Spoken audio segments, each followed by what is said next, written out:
जय गुरुदेव, जय सिया राम। हमारे सारे दरवाजे बंद हो जाते हैं, परंतु हमें पता नहीं चलता है कि हमारा एक दरवाज़ा हमेशा के लिए खुला रहता है।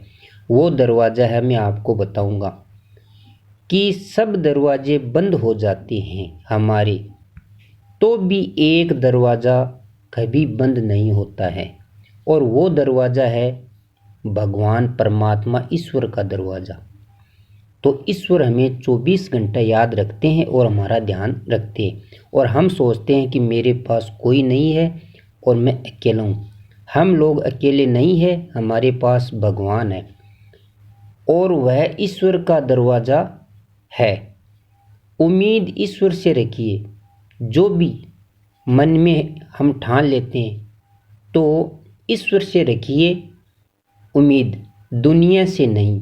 भगवान से उम्मीद रखिए, दुनिया से मत रखो।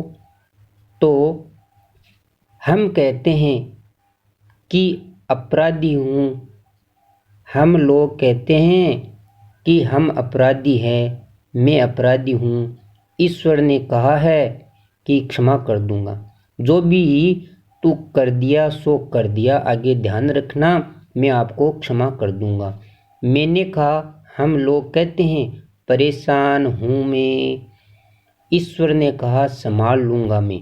हम परेशान हैं, परंतु ईश्वर ने कहा है कि मैं संभाल लूँगा।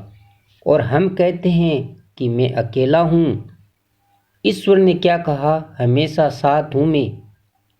हम कहते हैं हम अकेले हूँ मैं और अकेला हूँ, तो ईश्वर ने कहा कि हमेशा मैं तुम्हारे साथ हूँ। और मैंने कहा, हम लोग कहते हैं बहुत उदास हूँ मैं, हम लोग बहुत उदास है, तो ईश्वर ने कहा नज़र उठा के तो देख, तेरे आसपास हूँ मैं।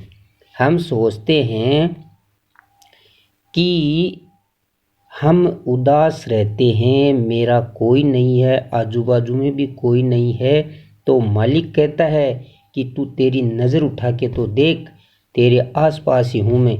तो हमें दुखी नहीं होना चाहिए और इन बातों का ध्यान रखना, विश्वास रखना, दृढ़ संकल्प रखना, मन में पूरा विश्वास रखना। हमारे चारों ओर भगवान का वास है, हम अकेले नहीं है, हमारे साथ सभी ने साथ छोड़ दिया, कोई भी साथ न हो हमारी, परंतु भगवान हमारे साथ है। भगवान साथ होंगे जब तक हमारा कुछ नहीं बिगड़ने वाला है, और भगवान ही दूर चले जाएंगे तो हमारा कुछ भी हो सकता है, परंतु भगवान दूर नहीं जा सकते हैं। तो भगवान हमारे आजू बाजू आसपास में है, हमें दिखाई नहीं देता है, परंतु भगवान को सारी चीज़ दिखाई देती है। तो आप घबराओ मत, हम भगवान के हैं, भगवान हमारे हैं। तो परमात्मा आजू बाजू में चारों ओर है, हमें घबराना नहीं चाहिए, और जो भी काम करो उनको सौंप के करो आप, तो हमारा काम पूरा होगा, सक्सेस होगा, अच्छा होगा। जय गुरुदेव।